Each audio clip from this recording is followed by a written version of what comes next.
Quiz. All right. Good afternoon, good morning, good evening, wherever you might be in the world. I don't know if this is working because my internet is terrible tonight. So if it gets even worse, then we'll hand over to Bruce and Ian and Ian. And Bruce and Ian, because Ian squared is what it's all about. They'll be able to take a little bit lean, as you can tell here. Must that be included in every one of your videos now? Who are you talking to? That didn't work. You. Me? I couldn't hear anything. You're lean. I'm running lean. I'm running lean, yes, Bruce. Yes. I'm running lean. Yes. With that young girl, what's her name? Eileen. I think he's on about me. Yeah, I don't know. We'll have to see if this all stays. Ian's cost me a lot of money today, and he knows that already. Yes, you have. But yes, I've been. We'll see how this all goes.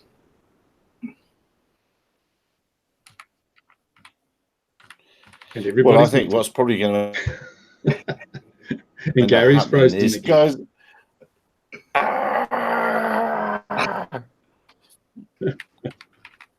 You need to move to a first world country, Gary. Yeah.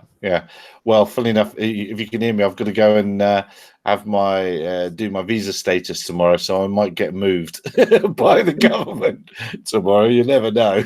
I might be on a plane tomorrow afternoon. We shall see. Happens every 5 years here. Right. Well, Ian, are you sitting? Ian of the reporting. Are you sitting comfortably? Are you ready to quiz? Is that me? Just give me 2 minutes because we'll go through it in the form of a quiz. Now I had written the questions out, and then I did a new slide, and somehow I managed to overwrite an existing slide, and Control Z wouldn't give me back the original one, so I'm just rewriting one slide. So we do about 2 minutes. All right then. Well, first thing that I've seen this week, if you can hear me, is that the biggest news story, I think, is that Parrot have been selected by the US Department of Defense, and other manufacturers are being left out somewhat of things and are being reported of things. What does everyone think about that? Yeah, they haven't said who the others are, have they? Because it's not just Parrot on this either, is it? There's more than one person involved, but they haven't said who the other companies are. It's just Parrot is the headline name. Yeah, I must admit, I did see mention of a couple of others. I must pull them out the bin and then put them up because, other people are interested in the others. I believe all the other companies are American, small companies doing their thing. But yes, obviously the major player that people think of has been left out of this one. Yeah, it's good news for Parrot. You know, at the end of the day, the ANAFI has been, I don't know if we can say successful, because no one knows numbers. You know, no one publishes numbers in this industry. That's the problem. So it's hard to ever say how one company is doing versus another. But it's certainly been a very nice product. They haven't followed the same route everyone else has done, like Artel and all of them. You know, Parrot did their own thing. And the ANAFI thermal now as well, which is taking it to the next level. You know, it's nice that you're seeing this. They're not copying anyone. They're trying to do their own thing, and hopefully it works out for them. I think that's very true. I hadn't thought about it like that. DJI and Huawei should have done a joint proposal. I'm sure they'd have scored the contract. Absolutely, all day and every day. But what surprises me is that we put that thing out last week from Rob Thompson, and I've received quite a bit of hate mail. I'm getting to know what it feels like to be Bruce. I've got Bruce's persona now, but people hadn't been aware of any of the previous stories, which is quite amazing. So I'm surprised that the kind of lack of due diligence that people do. I think it's obviously there's a huge amount going on in the world at the moment around, you know, the US, the UK, Europe, US, China. I think things are complex. I don't think everything is as straightforward as we're led to believe, in the sense of, is one company spying? The whole I don't even know how to say it properly. I'm slightly uncomfortable with the notion that one nation can cripple the world's second largest mobile phone manufacturer just by saying they're spying, and, if we're going to go down the road of free trade, then you let everyone fight and the winners float to the top. Now, it's a complex issue. The only, as I said, the good thing for Parrot in all of this is Parrot. There's been rumours for years that they've been struggling. The Anafi seems to be a good product. How well it's doing, no one knows. It's certainly going to keep them here for the next 5 years. That's for sure. So that's only a good thing for consumers as well.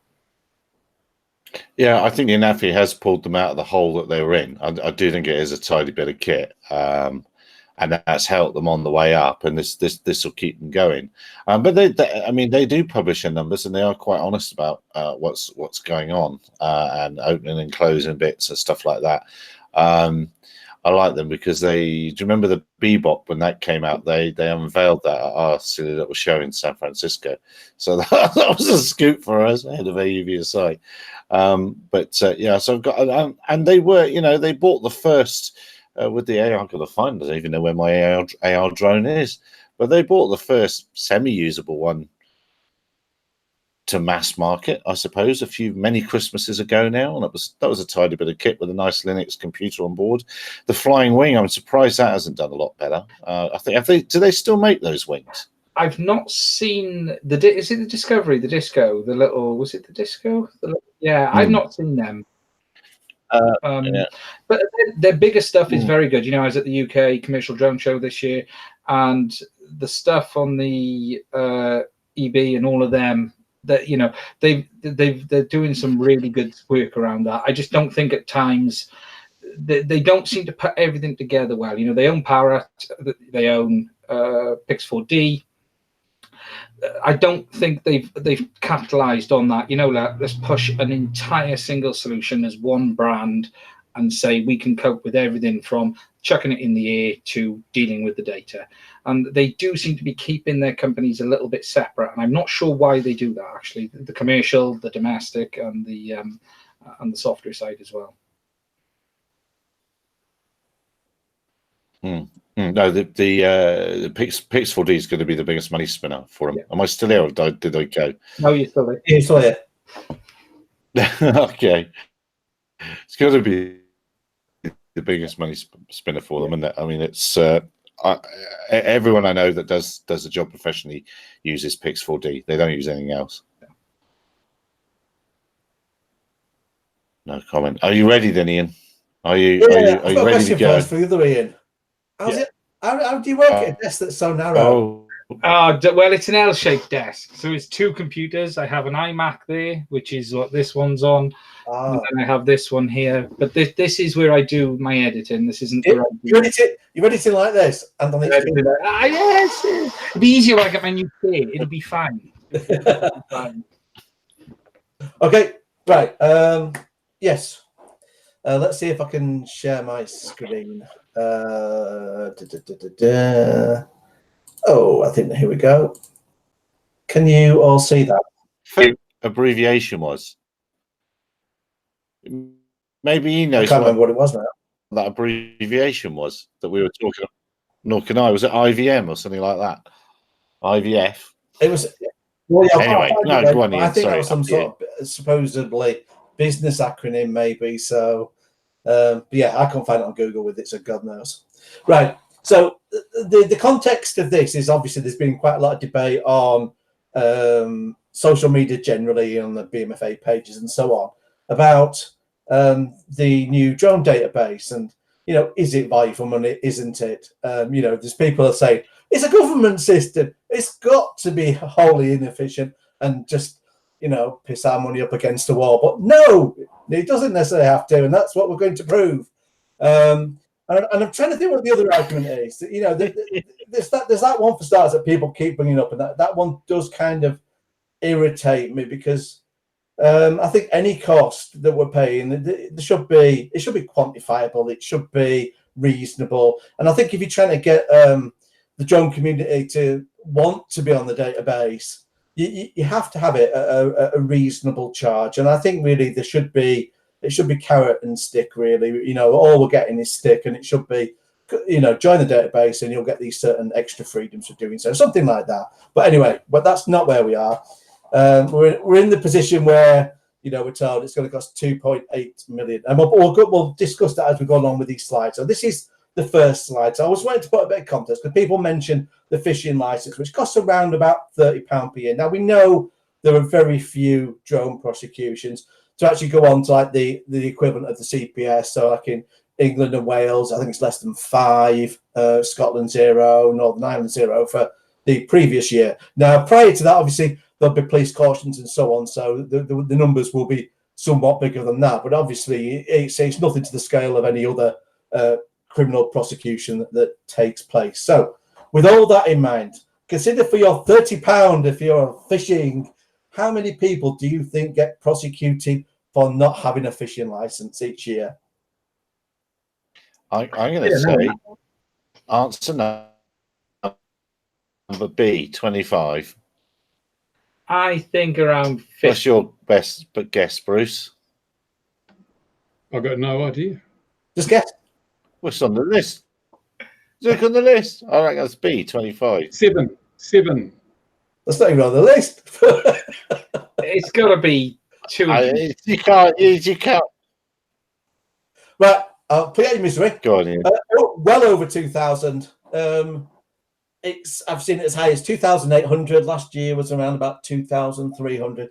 So for your £30, you get a considerable number of prosecutions, and they actually bring in over £300,000 on fines. Now, isn't that just a complete contrast to the drone industry, where people do say, I'm paying, especially if you're commercial and you're paying hundreds of quid per year.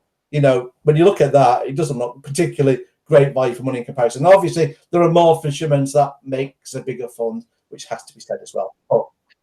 So you're saying value for money means you're saying then value for money equates to more prosecutions. You like a system where more people get prosecuted. If you're justifying the fact to say you're paying money, that makes you special, and we're going to look after you because you're being so responsible and paying us this money. And it's like, well, no, well, if you're going to mention other licenses, you've also got to look at what they do as well. And obviously, the fishing license, you're getting the ability to fish. And with that, they actually put the money back into improving the waterways and so on, so that the money actually goes to the hobby that you're interested in by the fact of the infrastructure being better. So anyway, that's the first one. Yeah, the old NRA used to. I've done a huge amount of fishing over the years, and they used to be the NRA. Now as the Rivers, not the Environmental Agency now, aren't they? They're all part of it. They have been well on top of it, to be fair. Yeah. Okay, we'll go to the next slide. If I can manage to get it to do it, let's go over here and let's see if we can go outside. Oh yes, right. Now this, I think, is a fairly good comparison, because again, people say, well, how much would a database cost to administer? Well, we've got quite a good comparison actually, because the government used to run a database for games, that's like for shooting partridge, etc., which was actually canned in the end because it was like, oh, well, there aren't enough people on it, and actually it was about 50,000 people. Now, isn't that a good comparison? Because that's how much BMFA plus FPV UK is. So it's a very good like-for-like comparison with the drone database for quantity of data that's having. Hold on, let's consider this is being run by the government. Now, look at those figures in front of you. So you've got £25, 1,200, 50,000, 500,000, or £1 million per year. How much do you think it costs to run? And then this 50,000 guineas. Before I say with this, the Bank of England's calculator on inflation to put that in to account for that in these figures. It's got to be, say, 500 grand. That's got to be the million, isn't it, in the sensationalist world? Go on, Bruce. I said 50,000 guineas.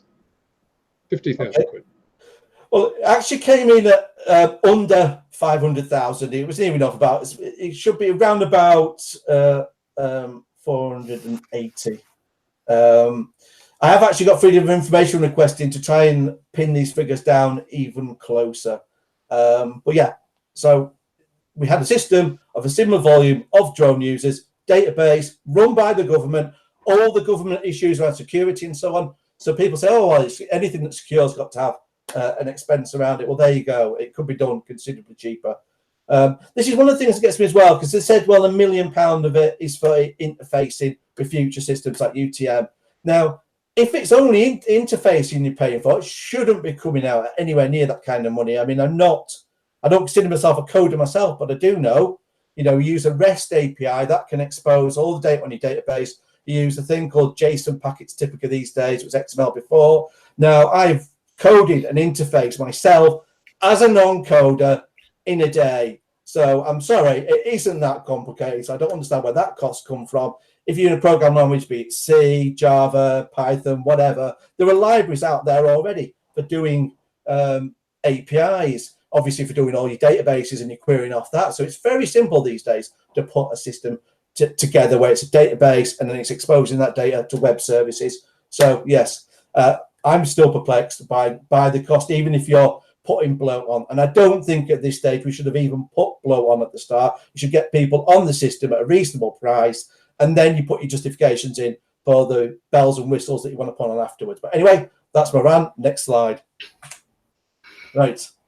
So here's quite a simple one. You might not know, obviously, if you're not from the UK, all the parties here, but say, we've got the Conservative Party in at the moment who've obviously introduced this drone database legislation to some extent because of pressure from Labour. So which political party decided that the game database with its mere tiddly 50,000 users wasn't worth keeping? 2 and 4, because they're one in the same. Well, yes. Yes, I'm going to say 2, and 2, if you're from the UK, is who you would expect to absolutely demand a database and pay more for it. What do you think, Bruce? I think Bruce I've got nothing. isn't playing. Bruce isn't playing. He's not playing. Okay. Well, it was the Conservatives. Obviously, game hunting. They have the countryside's it reflects their communities that they would have been more bending to the political pressure, and it does show there was a drone community. We need to have political pressure on MPs. Here, they decided it just wasn't worth running the system, and they canned it. So do keep that in mind. We need to be more political. We need to put more pressure out there and have a voice. On to the next one. Yeah, but what I'm going to say to that though is, with this, they're going to pull out the golden card, which they do in the aviation business all the time, and the card will be the safety card. Cool. And that's the word they'll use, left, right, and centre. Yeah. This database is for safety. The game and hunting and fishing ones, they're just for tracking people, aren't they? Not for safety. The game ones, people being allowed to shoot them with guns. Surely there's safety there as an argument. Well, that's not dangerous. And if we can just reduce anyway. If we can reduce the death toll by 1, it's worth it. Next one. We're told, this is the other argument around all the costs. We're being told we're the beneficiaries of the system, apparently, which I think it is itself a point of debate. It's the wider. Yeah, it's. Go on then. So, the argument is. Where I was going now. Yeah, so going on from it, we're told that a system can't run at a loss. So the question is, can a licensing system actually run at a loss that the government are running? So is it yes, no, or couldn't care less? Maybe. Of course it can run at a loss. That's what tax powers are for. That's what exactly, yeah. Yeah, well, the answer is the game system did run at a loss. So we're told, well, the drone database coming up. But that didn't probably help. Okay.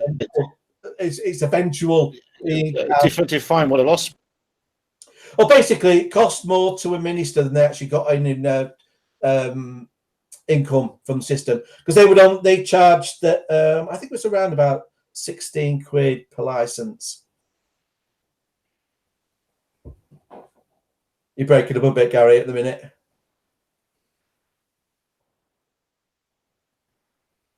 Okay. Oh, so very, very similar. Yes, very similar. Oh. Am I back? Yeah, you're back voice-wise, but your image is frozen, but you'll probably come back in a second.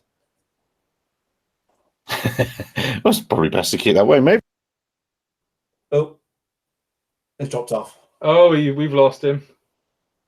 Yay! I hope he gets back in a minute. Otherwise, carry on, Ian. I was very interested in what you had to say, and Gary was just butting in, so we don't miss him. I'll drop my screen share. How do I get rid of it now? Let's get rid of this. If I can figure out how to do it. There you go. I don't want to share any. If I just do cancel. Has that removed? Oh yeah, back to normal. Yeah. So as we're saying, you can run a system at a loss because it's happened. So it's a matter of fact. It was run at a loss, and presumably it was for a considerably long time because I think that dated back to the 1800s originally, that license. But there we go.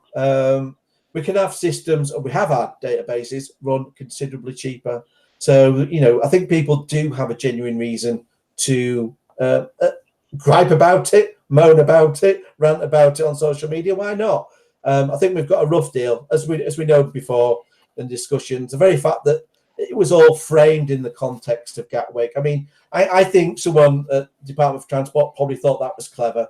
Yeah, we've got an excuse. That makes it easier to solve. It doesn't actually. It's had exactly the opposite effect. People feel aggrieved. Their back is up because you're like, fuck off. There were no, and there's apologies for the language. There was no drone at Gatwick. Why the hell should I pay for? Why the hell should I pay for license? And I think that's the response it's had back. It'd been far better if it had been left Gatwick free because this was in the legislation anyway, so we knew it was going to happen. They should have just said, it's in the legislation. It's happening. Simple as. And people, I think, would have got the back, wouldn't have got the backs up about it had it just been presented matter of fact. I think that it's going to be interesting because obviously we've just had a turn of events this week. We're probably going to get a whole new government in the next 2 to 3 weeks, and it's going to be interesting to see what happens, whether there's any changes, whether it could actually get worse. The reality is, depending on what happens with the cabinet shuffles and all of that, we could actually end up in a worse situation yet. So it's going to be an interesting couple of weeks. We know the ball's in motion on this. The legislation's in place. We know what they're going to do at the end of the year. But I don't know. It's a very political potato, to say the least, at the moment. Yeah, I think the UK should be watching very carefully over the next few months because Canada's registration rules kick in on Saturday, and their prices are very low. It's a token amount. He's butting in again. It's $5 for eternity or so many years anyway. It's a very cheap amount in Canada, and that includes a test and so forth. So if the uptake in Canada is low, even with the low entry level, then the UK has got a problem. If people flock to it because it's pocket change, then the UK might want to learn from that and don't put barriers in the way of your mechanisms that are designed to improve safety. I mean, the price of safety, you can't put a price on it. So the government may have to wear the cost of this database if they want a high level of compliance. And if they don't realise that, they're going to end up with a dog's breakfast. No, I agree. I've got a few thoughts. I mean, personally, I think if drone users aren't being listened to, and it seems like a lot of writing to the MPs and getting back the stock CAA response on the matter of Department for Transport, whoever did the kind of press release, I think you're better off, protesting by not flying your drone. Then you don't have to register the database or go 250. If people aren't on the database, it will have to be rethought. And if you think about it, the database coming in November, many people don't fly the drone over winter anyway. It's grounded. So just don't register because you're not flying it then. What you're going to do, make them squirm, wait until summer to register it when you're going to fly, or think, actually, sod it, I'm going to ground it until we get some common sense. I think that will actually get some attention. Be unfortunate if it has to go to that, but I think given a cost that I think just seems unjust, especially on the hobbyist and even on commercial operators. Commercial operators, it's not a big sum of money, but given you're already paying to be on a database, it's definitely principally unfair. I don't know whether there is legs to this, but I know certainly I'd seen on Twitter where someone was saying this might be a breach of the Data Protection Act, because you're only supposed to have databases where you can argue holding the data is necessary. And if you've already got the data, then why you can argue it's not necessary to have to hold it again on a second database. So that's probably worth looking into, or certainly for any sort of drone campaigning groups looking to see if there is any legs to that argument. But yes, I think everyone's kind of getting a raw deal out of it, and the concern would be, is the price going to go up year on year? So it starts out at a relatively modest sum and then exponentially raises. As another thing that wasn't on the slide, I had a look at another system a number of years ago, a system for digitizing cases, which is the court cases, was tendered for. And it went to actually a small company, which is fine. If you can actually deliver the system, then good on you. But it does show the amount of profit that can be taken out. Because people saying, well, CAA doesn't operate a profit. But if they tender that out, it doesn't stop whoever's running the system from operating a massive profit. So this cases system, a journalist had put on Twitter, and having had a quick look at Companies House, it looks like he's correct, had said that the husband and wife that run that system took out around about, in fact, over £700,000 last year. And that was taken out as a director's loan. I can see previous years where they've taken out dividends in about 400k. These are very significant amounts of money, especially if you were looking at what the drone database is said to cost and thinking that somebody could actually be taking out huge sums of profit out of that. We really don't know until we see the account. So it'd be good to have transparency on which company's got that, and then people can have a look at the accounts and say, is this being run at a fair price, or is somebody running this system, outsourcing it, running it for diddly squat, and just coming away with a nice little earner out of it? Go, Gary. Is he back?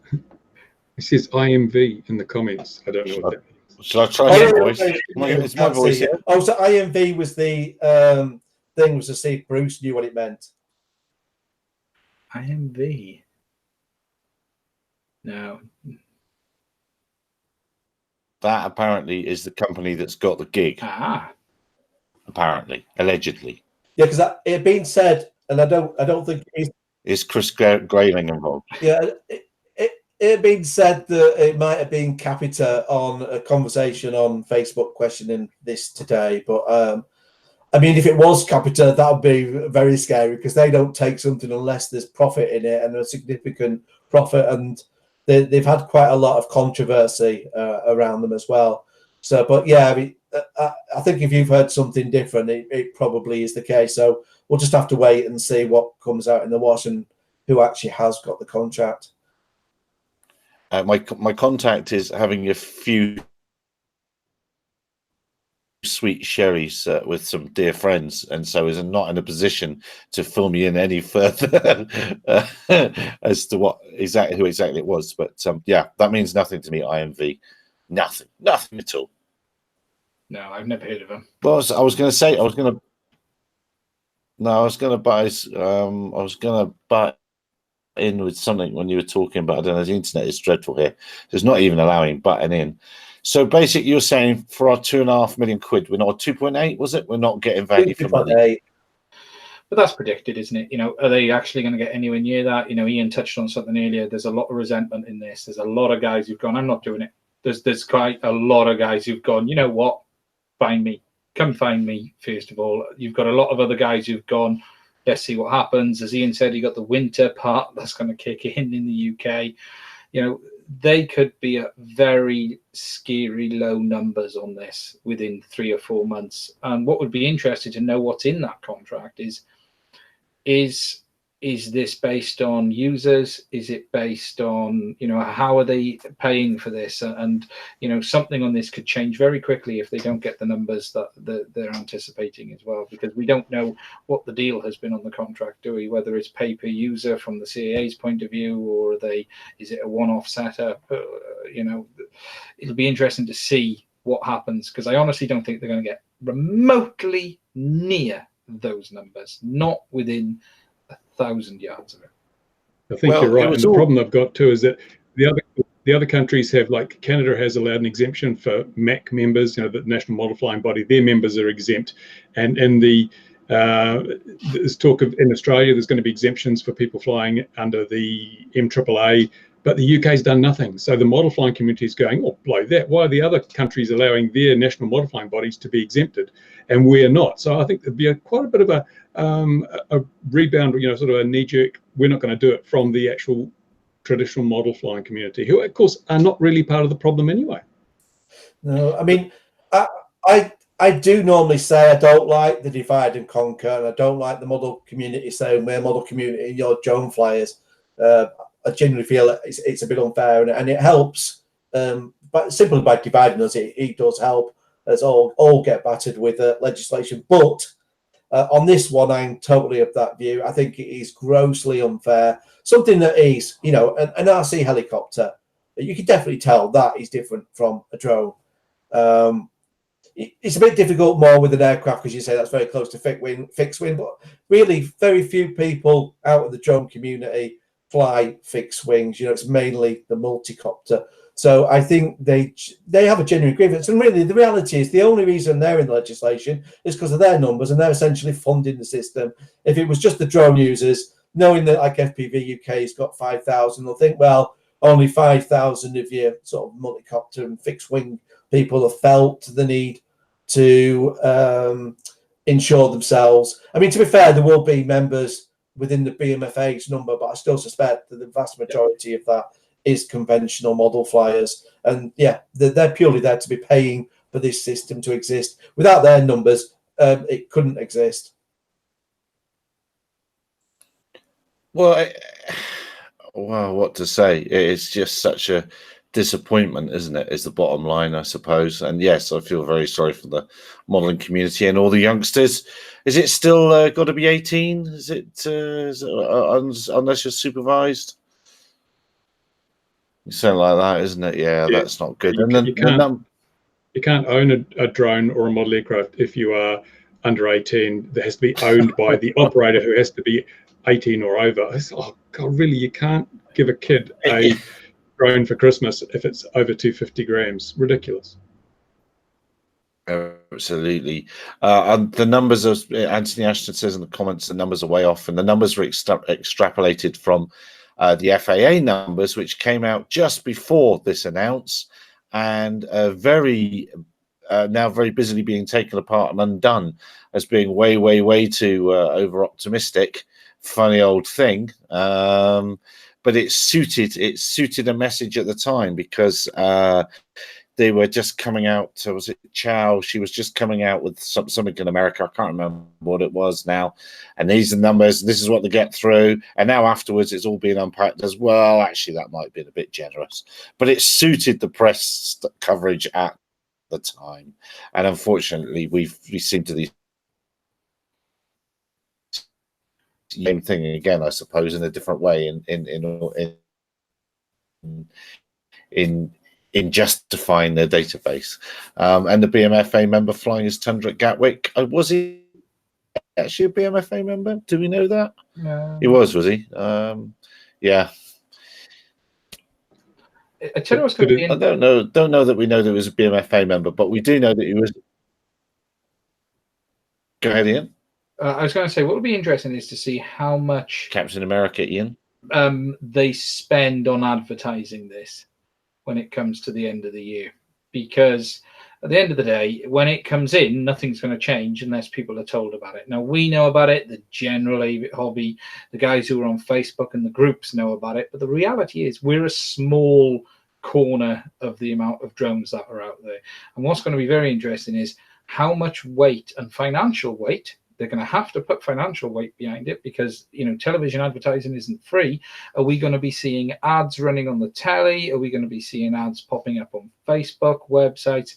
Because unless they get this information out there to the general public who are not part of the groups and who are not part of the community, the guys who just go out, buy a drone, fly it, take a picture of the beach and go home, unless they get this info to them, they're not going to register. So we will, the news will push it. We all know the news will hype this to hell once it lands, but that's only going to be a short period of time.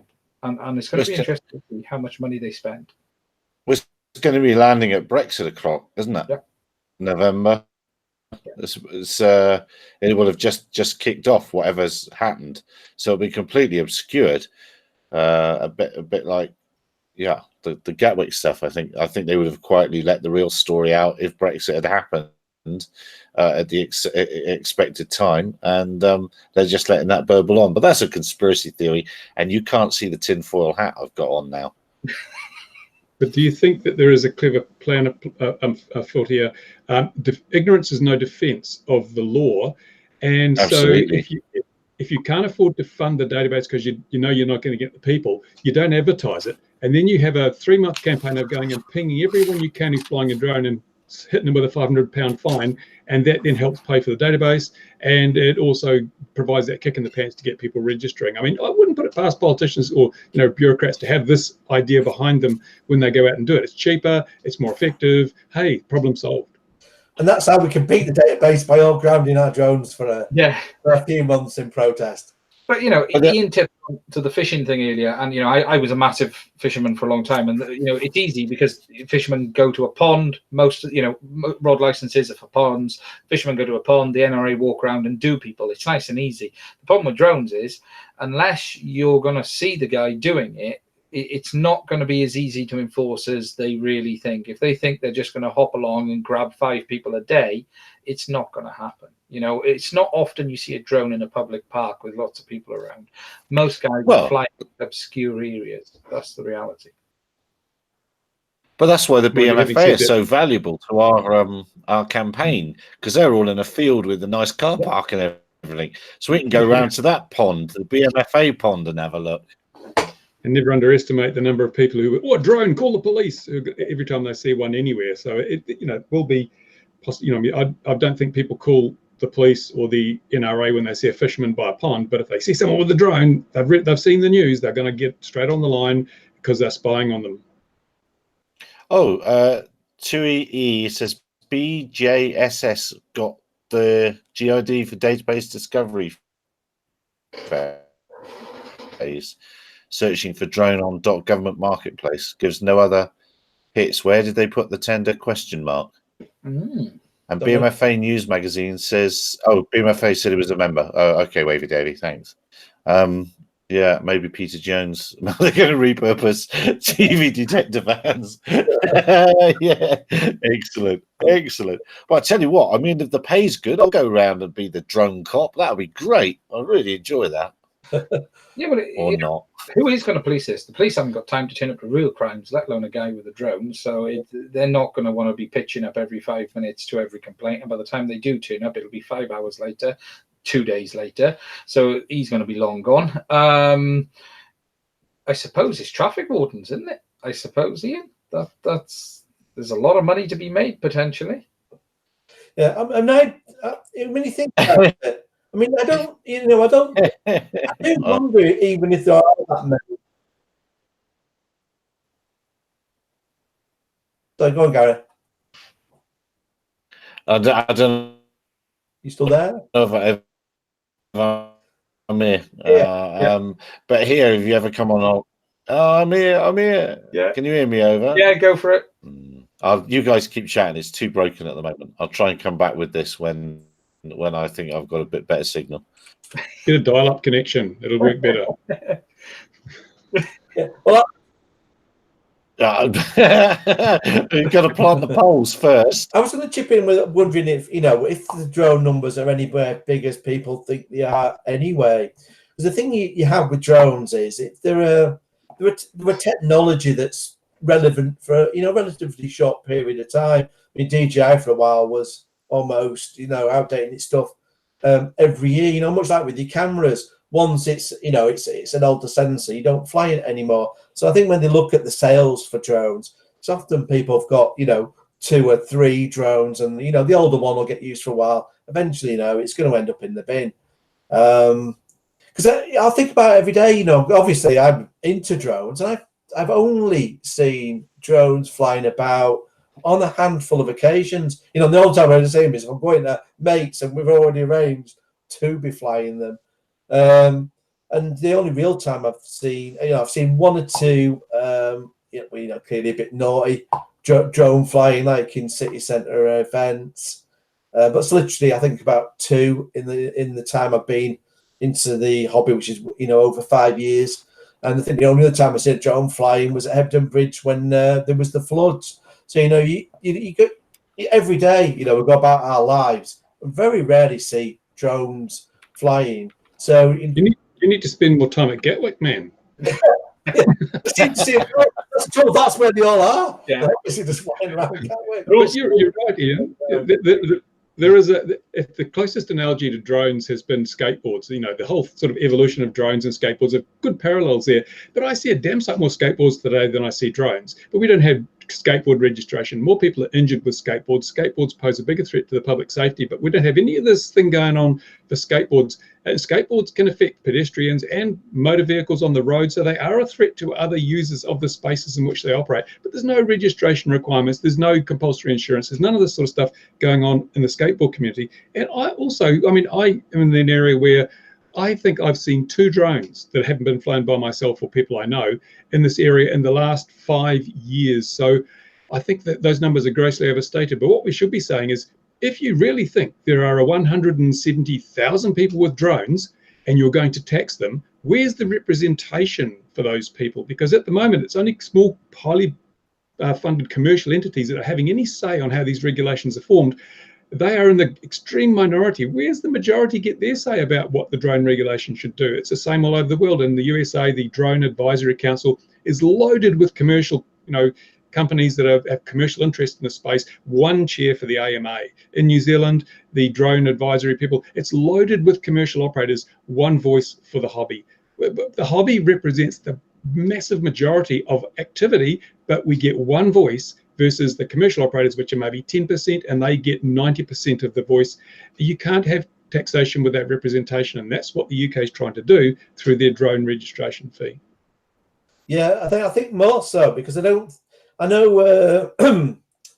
Simon Dale for FPV UK, he seemed to always have a voice, and, you know, a voice there of common sense and balance. And although I'm not in London, I don't know what goes on down there in the halls of power.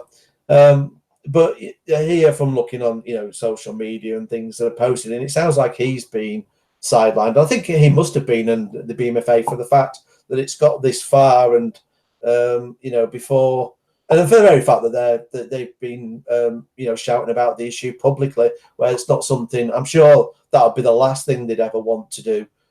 You want to have all these discussions behind closed doors and amicably, and end up with common sense, but it looks like that hasn't happened. I noticed in the question someone's been asking if we've mentioned the EU regs coming in, which I think is the EASA stuff, but I must admit, with all that's been going on in the UK, there's only so much you can focus on, so that I haven't really been focusing on. I'm waiting for somebody to do an idiot's guide to the European rules and how that will affect us in the UK. So somebody needs to make that YouTube video for the rest of us to watch.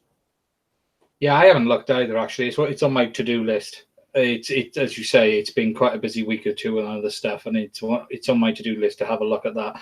I've seen some stuff around it and a couple of people posting around it, but it's been quite contradictory as well. So I've not been able to get my head around it either. It's almost like it came out of Brussels, isn't it? The confusion created by bureaucrats. And also the interesting thing about the EASA stuff, I think, is that there's a lot of stuff that's left up to the member state to decide, like whether you have compulsory this or that or the other. So what effects it will have on the UK rules is pretty much going to be controlled to quite a degree by what the UK decides it wants to do. May even Brexit, you know, may have the big effect. So it's pretty hard to do a video as to say what this is going to mean to UK drone flyers, because nobody knows. The only impression I've got is it will actually grant more freedom. Someone's mentioned in the comment that it's based on risk. I think it's by size, and I think maybe speed. So it's to do with how much damage it can potentially do.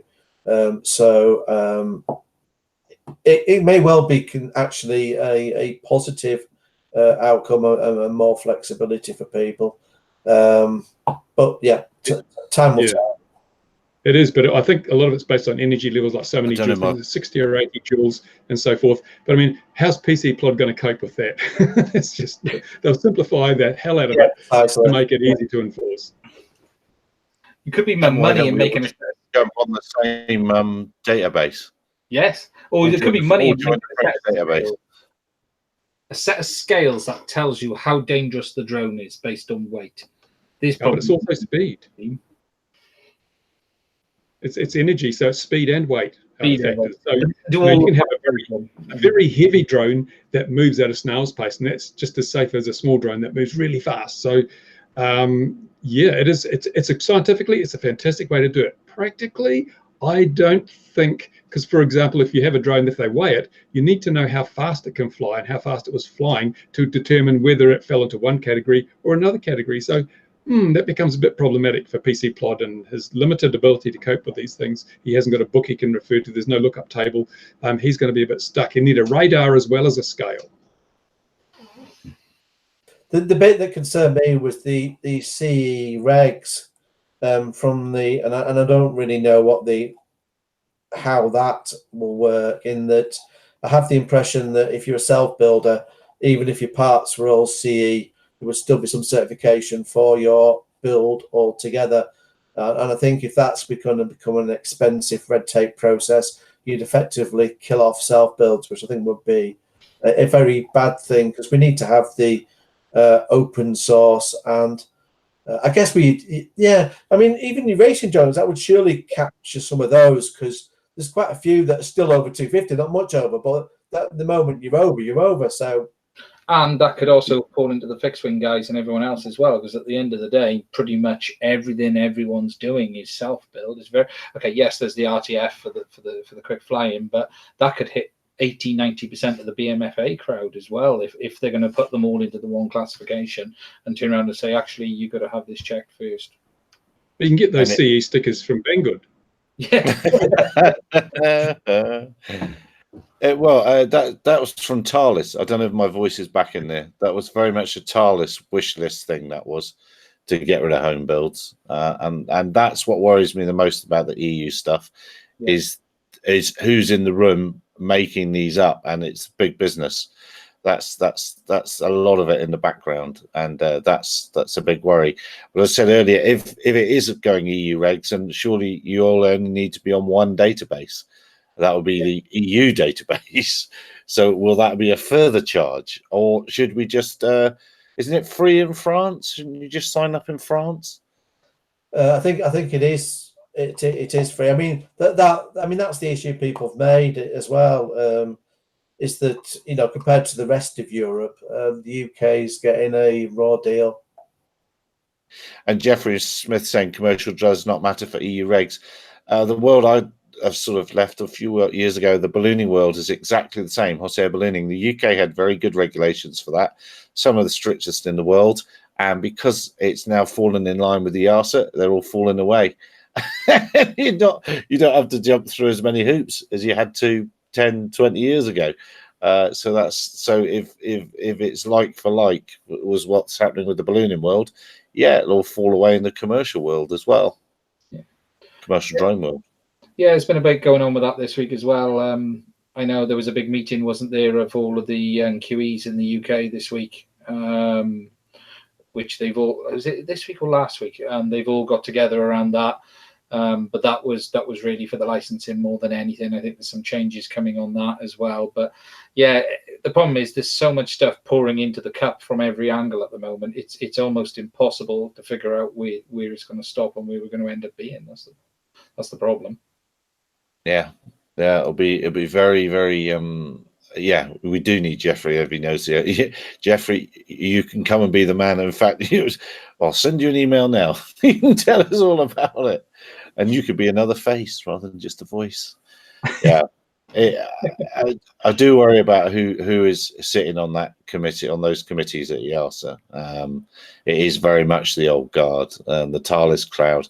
And what made me laugh is Thales is in court just, I only realised this week, they're in court just down the road in Pietermaritzburg this week, about 70 kilometres away, with our former president for some dodgy arms deals they did. so they're all over the news here at the moment, and they definitely want a piece of the remote ID part of things and the ADSB part of things. So there's some big vested interest in the room. Big. Yeah, there's been a lot with that, obviously, with DJI announcing, obviously, with the ADSB last week as well. So that's clearly beginning to get a lot of traction, which we've not seen up until now. Funny enough, I think Philip started that with the Pixel, didn't he? You know, Philip announced a couple of weeks ago, and suddenly everyone's fitting ADSB. So we're starting to see movement on that. As you said. Yeah, well, it's only ADSB in, of course, and Yeah. there's been great confusion about that as well. I've seen a lot of utter nonsense written. I do think it's a shame that the drone community is having to comply with a very old standard, easy to spoof, that's been forced upon the general aviation community with huge discounts on them and vouchers to go and get equipped, and they're still not equipped. So it's not everywhere, but you know, at the end of the day, it costs buttons $2 or $3 to add the silicon to an autopilot to do ADSB in, but it's not the great hope. It's not going to solve all the world's problems, and it certainly ignores a lot of Mode S stuff and things like that. But generally, it's a good thing. I'm sounding too negative about it. It's a good thing. It's already in ArduPilot. It's been in for years as well. Yeah. Well, and the idea of transmitting, I said there were some trials done on Lake Victoria for trying to use the satellite-based ADSB network last week. And when I say trials, the chap just switched it on the boat unbeknownst to me, and I said, whoa, and he was driving around at the end of the runway out on the lake with this ADSB going, and so that must have been causing alerts left, right, and centre. It's not a toy that should be allowed out in our community too quickly. It's one of those things, though, that's been oversold, because it's a bit like, you know, no-fly zones. You know, when it comes to any story on drones, the journalist has to get in NFZs or geofencing to sound like they're a tech journalist, when really they know sod all about the technology. And this will be the new thing of the drones have got this added, you know, all the problems are over with, and the press will soon find problems with drones to misreport anyway. So ultimately, it won't change anything, but it will be another soundbite that the industry can use to say, well, you know, we're making steps forward. So it is positive. It is a step forward. But yes, it's not the end solution the industry needs. And I do fear with all of that there will be a rush into a solution. Time will tell. Well, plenty of people are trying to develop them to sell them to us, because there are 700 million drone operators in Bradford, and every single one of them will need the device. You know, everything's based on ridiculous numbers, isn't it? I was watching the birds the other day here, and I was thinking, you know, I couldn't eat. There's hundreds of them around the dam here, thousands of birds, and I'd struggle to hit them. You know, I wouldn't. The sky is dense, and I'd never hit them. There's just no aeroplanes. There's nothing here to hit. Why is people so wound up? And the same would apply to lots of places in the world. It's only a matter of time. It's only, yes, it's only a matter of time. Tui's got a good question. Oh, a good comment. The direction seems to be towards industrializing the airspace. It's becoming a workspace. And we've said that. Oh, this is show 145. And we've probably been saying it for 145 episodes, that the first 400 feet of airspace is suddenly becoming valuable. And that's what this is. And if you look to China, where DHL have implemented their very first fully scheduled drone delivery service between two DHL branches, by the look of it. This is the first, I think, occasion where that regularly scheduled drone flights is going to be a thing, and it marks the beginning of this era where the airspace becomes commercialized. Yeah.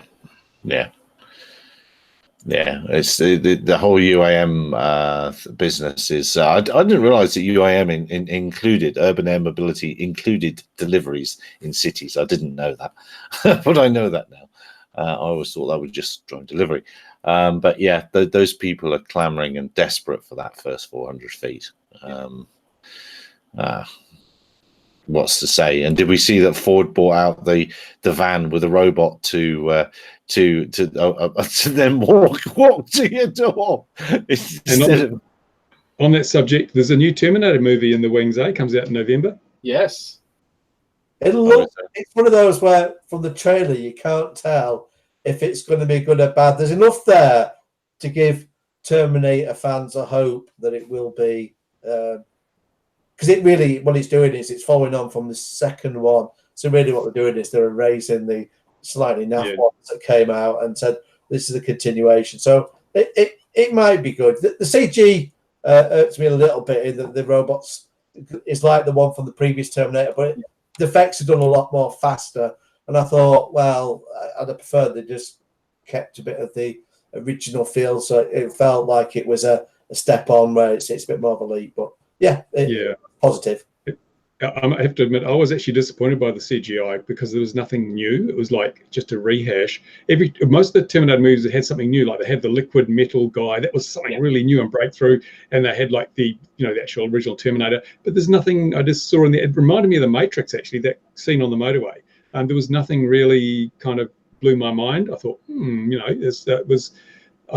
I wonder what is going to happen here. And it's a new. The great thing about science fiction is you can have as many timelines as you like. So you're not bound by previous sequels. You can start off again anywhere along the chain, which is what they've done. So the potential is there for it to be a great movie. But I just really was not wowed at all by the effects. I thought, this is a bit boring. Maybe I'm just expecting too much. I think when they went and made the robot liquid, it's hard to go on from there without getting silly anyway. So drones. Drones. It should just turn it into a drone.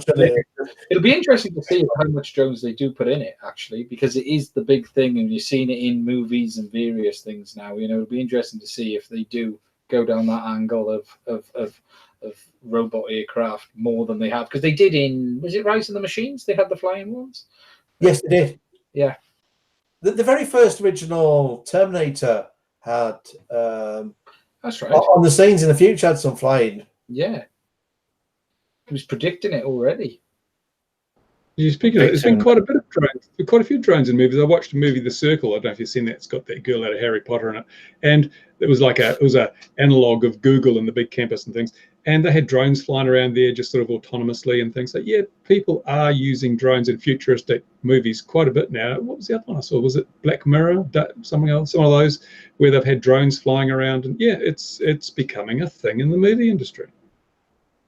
The thing that this has got me thinking now, really, what we should have done was a quiz about the first movie that had a legitimate looking drone in. And I'm going to jump in with my suggestion, and maybe you can think about this for a future show and see if you beat me on this.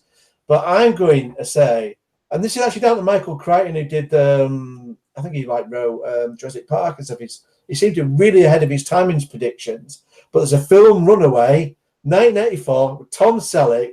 You need to watch it if you haven't. I think it might actually be on Netflix or Amazon in the UK at the moment. But that has a police officer using a drone to go into the building to check it out before he goes in. So I'm putting that as the first movie to have what we consider a modern day drone, albeit then obviously because it was the 1980s and they never knew what a drone looked like. It's just single rotor or whatever. But principally, it was a camera drone. So yeah, see if you can. When did Back to the Future come out? Because that had one in the future part. Yeah, that had the newspaper one, didn't it? Yeah. What about The Man from U.N.C.L.E.? They used a radio-controlled model plane to blow up a tent that had a guy in it. That was I saw it when I was a kid. I thought, you can put bombs on them. Yeah, they were at a school. Thanks, Bruce. Thanks.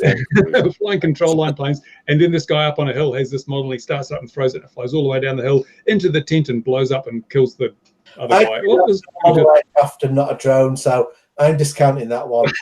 Oh, I was going to say there's a Children's Film Foundation one as well, where one goes off and does some misdeeds, but the other two are too young to know what that means.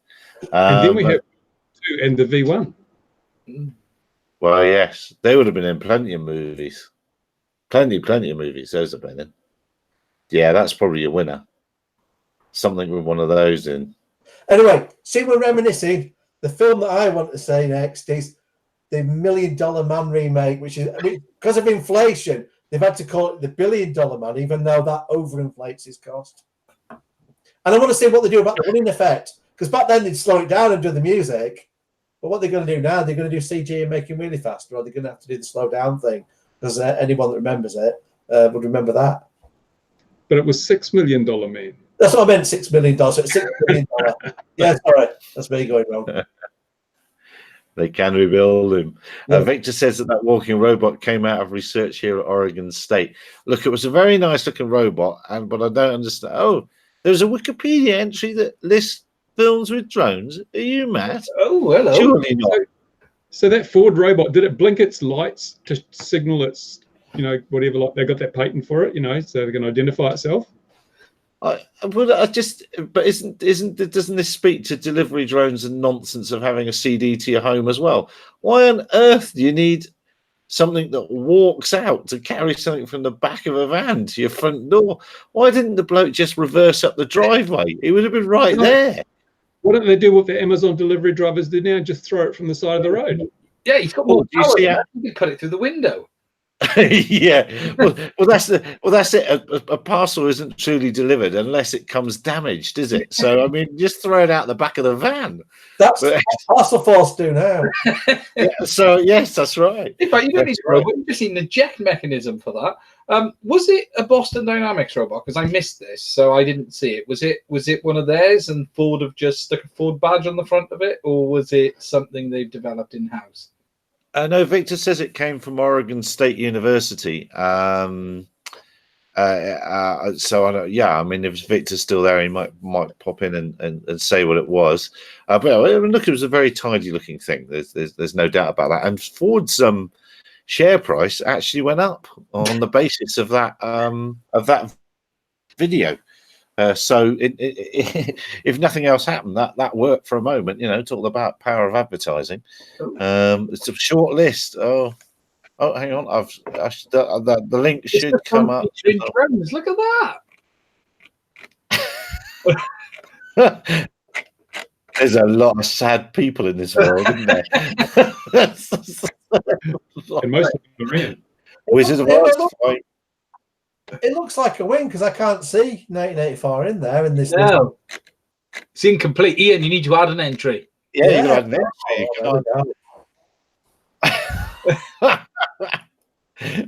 entry. It's X-Men. Yeah, no, 1990. Oh, I can't. I daren't open Chrome. That's interesting. The Academy Award. Best drone goes to. Well, I like watching it when you see them because they're never using the proper controller. They're always using something totally wrong. And I don't know how they keep doing this, but there's always someone with a Phantom with a Mavic controller, or there's someone with an Inspire with a Mavic controller. And you just think, come on, did you buy just the drone without the controller or what? But, obviously it's the pilot actually flying it is in the background. So they don't have it and they say, you hold that and get on with it. But it does make me laugh. What you need to watch then, Ian, and this will annoy you, is there was a film, The Shooter, which they then made a TV series of. I got bored of it at the end. But there was a particular episode where they decide to track the guy they're chasing, who's the shooter, with the drone. They launch a 3DR Solo, and then there's a scene where it's shot out of the sky, and they switch to an Inspire. So, how do you do that? Whilst we're on TV, I'm going to get my oar in on this now. I think it's today or tomorrow is the premiere of the new Deadwood film.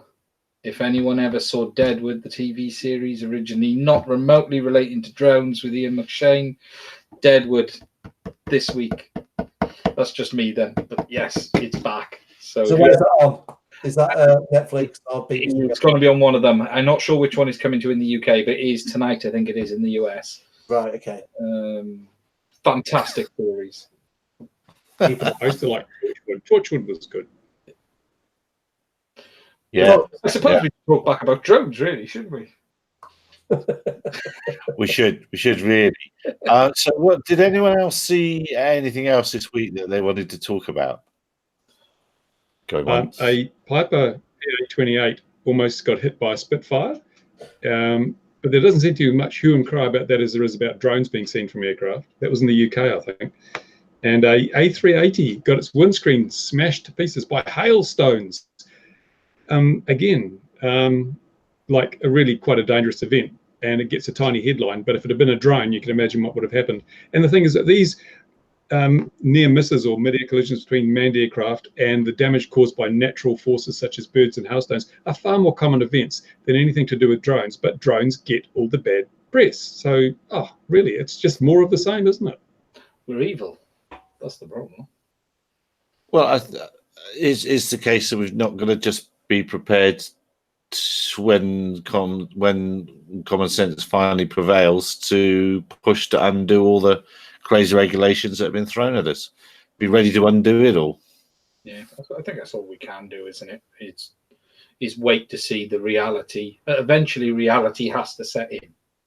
At some point in the cold light of day, if the registrations don't come, if the accidents don't happen, at some point, someone will have to sit back and go, why are we doing all of this? However, some of us may not live that long. Some of us are old.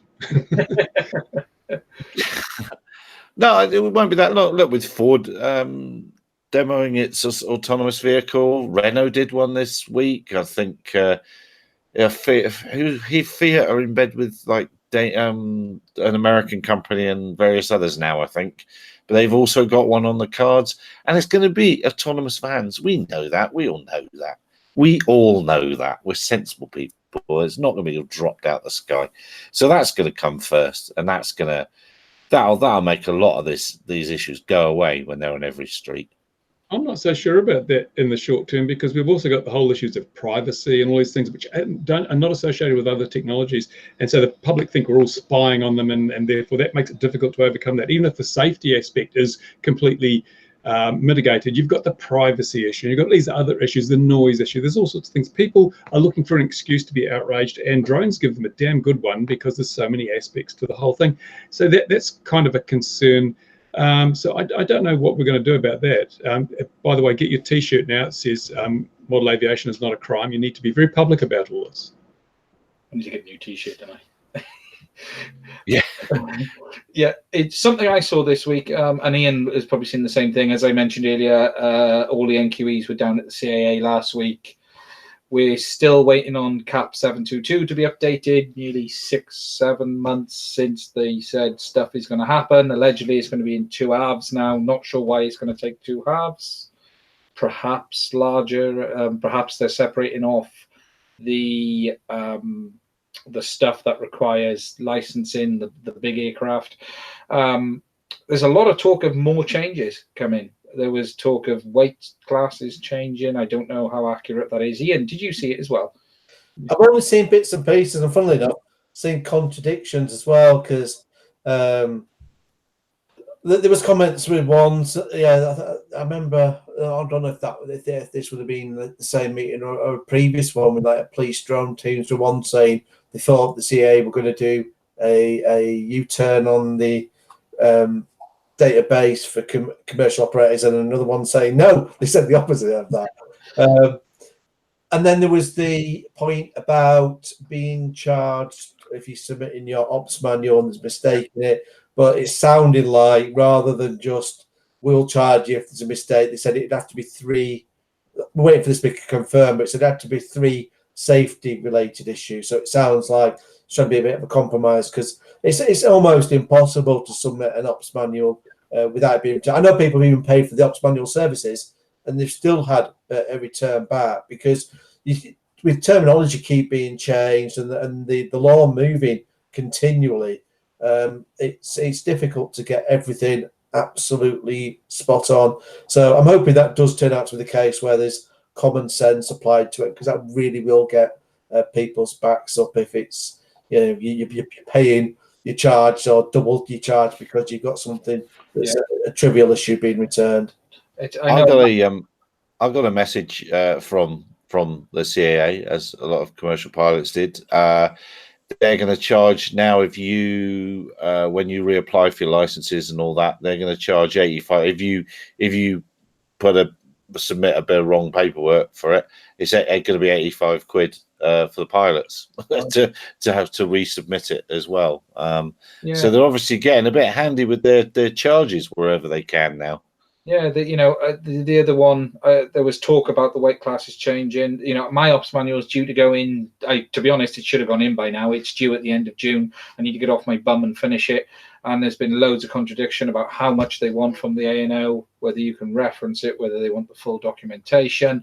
Some guys have said they're only going to reference it, and that's all I've actually done, is referenced it, whereas someone had theirs kicked back because of that this week. So I don't know where we stand. It's a bit of a mess, actually, on that side of it. Mine's I got to get it finished next weekend and get it sent in. And it'll be interesting to see how much I get fined.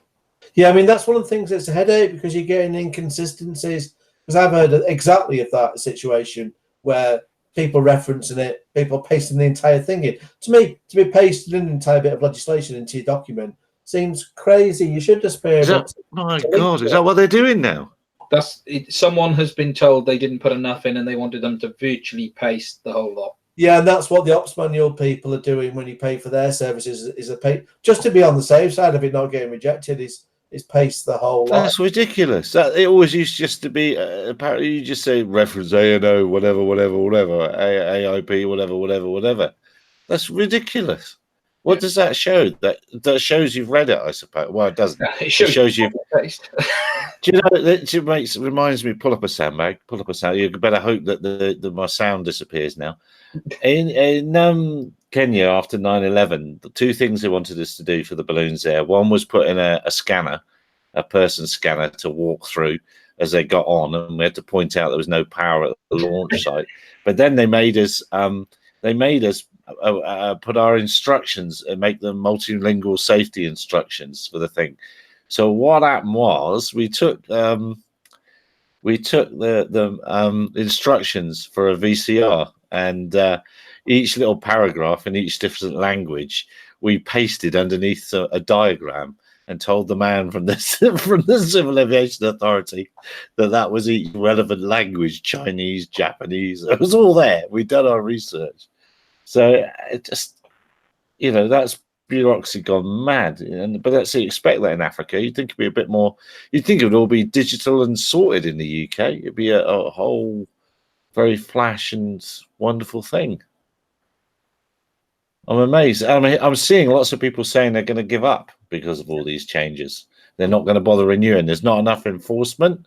So what's the point of jumping through all these hoops? Yeah, I mean that happens every year. There's a lot that drop out. It's a considerable number. There's enough people that have been over previous years that come into the hobby thinking to try it out, where numbers are just easing up because of that. But we are seeing a decline. The trend to me definitely looks like we will be at a point.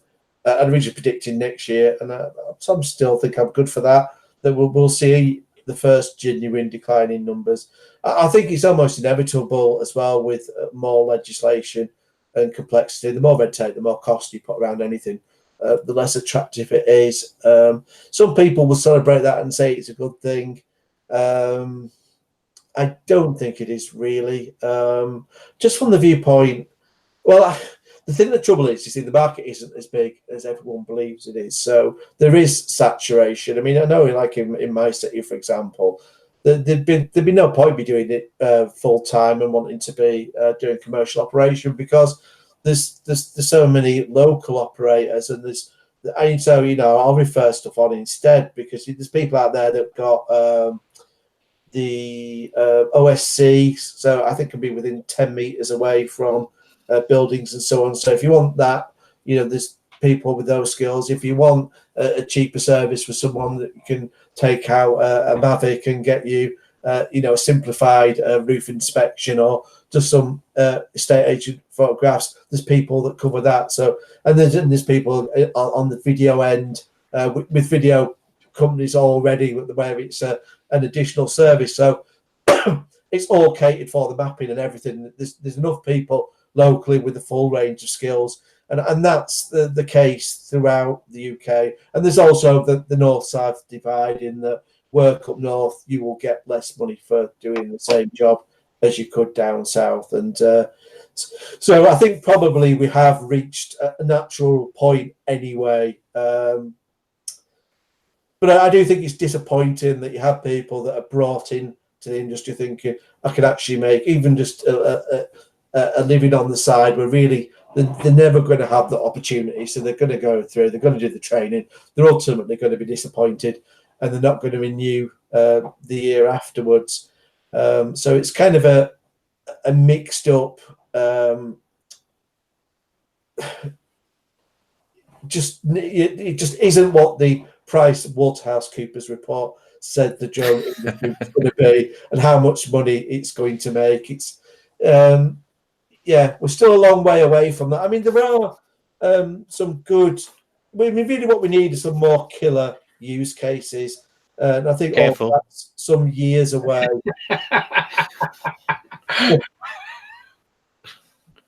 You don't use that.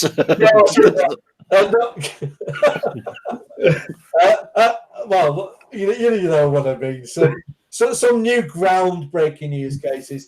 I know, like Leeds University, some of the stuff they've been doing. I don't know if you've ever had their guys on, but it'd be good to get them on the show sometime. The robotics are doing. Now, I mentioned this before, but even a couple of years ago, they were trying out a drone that could. Their idea, what their vision is we'll all go to sleep at night. See, and then the councils will have all these robots for various tasks that will just go out and do them. So they've got like a multi-rotor, and the idea could be 3D print potholes. It would fix those. They've got a drone that can deploy a multi-rotor that can deploy rovers onto bridges. It actually can cling to the metal. The idea being that can do bridge repairs. If one day we can get to that, where we've got to sleep at night, there's these drones going out and doing tasks, that'll be a real benefit for society. And hopefully, maybe 20, 30 years down the road, that's what we'll see. But there's also other robots that will go like through the water pipes, to be able to do repairs for that. And they're looking, because then you wouldn't want a LiPo in a robot in like a water supply, because it could contaminate it. So they've got like microwave for power, so you can power a microwave and move the robot and so on. So looking at quite a few interesting things. So there is, new use cases out there which people at least are doing R&D on and conceptualizing. And if we could actually see some of that, come out into being real commercial products, then the market will start moving. But that kind of stuff still feels quite science fiction at this point in time. Well, the next Outback Challenge, Joe's going to be in a building, and you're going to have to fly 20 kilometers to him and identify exactly where he is in the building, with a secondary robot and with no comms links. And they want video back as well from inside the building. So, I mean, that's quite a tall order, So it might be you might fly a multi-rotor in to go and inspect the building. You might fly a rover in to inspect the building, but you've still got to fly it there, and you've still got to have the video link. So that's really going to. I love the Outback Challenge. That's really going to. It's gonna move things on no end. That's this next one. So yeah, as you say, useful robots. But they're coming. They are coming. And they're not being flown down the park. They're not spying on Bruce like all the others. Everyone's spying on Bruce. I don't know. The commercial market's been way oversold. There's definitely uses. If you're a surveyor, it is another hammer in your toolbox. You've got a use for it. You've got the skill to turn the data into actionable data, which somebody just walking in off the street doesn't have. You can't buy a Phantom and become a surveyor. It doesn't work like that.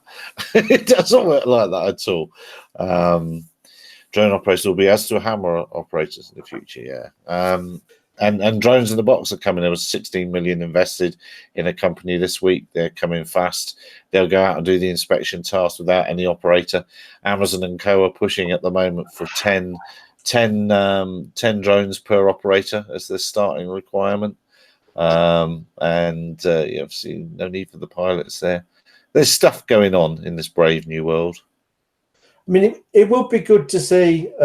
We are noticing on Twitter, it is obvious how many more drone police teams there are around the UK, which I think is a positive move. It would be good to see drones, eventually being more of your regular police kit. Maybe not literally on every single constable, but there being, somebody that can be deployed with a vehicle, with a drone, very quickly in most localities. Because I think once people see drones being used for a positive task, which usually means law enforcement using them, the police, ambulance service, fire service. I think once there was more of that happening, and we could see fire service using them more as well, because that's always going to be a positive. With police, there's a positives and negatives. I mean, I see it all positive, but there's some communities that would see, the police flying around. Maybe it's council starting to feel like, well, you're suggesting we're all criminals because you're flying drones around regularly. So there might be some negative perceptions for that, but I'm not seen any so far. It does seem to go down well, and it makes a good news story as well when the police, are doing, especially the police. Some forces are a lot better than others, but the police forces that are out there, they're rescuing people. Straight away, they've got the video out on their Twitter feed and on the Facebook, and then the local BBC will be in touch. It becomes a story. We need more of that, and if people start understanding the benefits that they could see day to day in their own city, I think it helps them to sell the technology more. So at least there are moves that way, but it's kind of tiny steps at the moment. Very much. Look, we've gone. I feel that I have enough internet now to have my face back, but we've gone over time again. Was there anything else? That really caught the eyes? Just a little thing. I've got no update on gnome repair. So unfortunately, Bruce Gnome is still hurt, and so is going on. So that was Bruce Gnome, was it?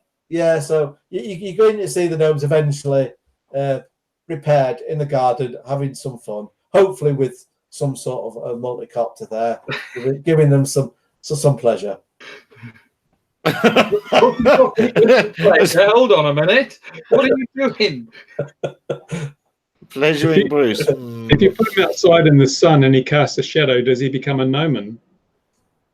Oh, very good. Well, you know, because you should probably be a hobbit, shouldn't it? Really, considering they are local to you, and then probably need a license to shoot them there or something like that. I don't know. But anyway, right, gentlemen, thank you very much. I'm sorry the internet's been so bad from here, and thank you. You put a lot of work into your slideshow there, Ian. That was brilliant. Okay. So thank you very much for doing that. And unfortunately, it didn't take long to make it a nonsense, does it? But it's happening, and there's nothing we can do to stop it, is there? Ground your drones. Don't sign up to the database. People power. Just the database. Oh, right. Oh, well, there we are. Then. No, that's yeah, just say no. That's a little clip we've got now. We're going to get that everywhere, haven't we? Say no. All right, guys. On a t-shirt, just going ground your drones. That's all we need. Ground your drones, yeah. And all your model airplanes. As soon as we get those pesky BMFA flyers all along. As soon as we get them out of the way, it'll be good. All right, guys. Now, terrible thing to say. Thank you very much indeed, dear viewers. Thank you for bearing with us. And thank you for putting so many interesting comments up there. We look forward to seeing you again 2100 GMT next week, when we'll see just how many entries Ian has added to that Wikipedia film thing. I'm going to look now. We've got a baseline, and we'll see 100 more entries or something like that. Take care. Have a lovely weekend. If you're flying, be safe this weekend. Be safe with your families. Cheers all. Take care. Bye-bye.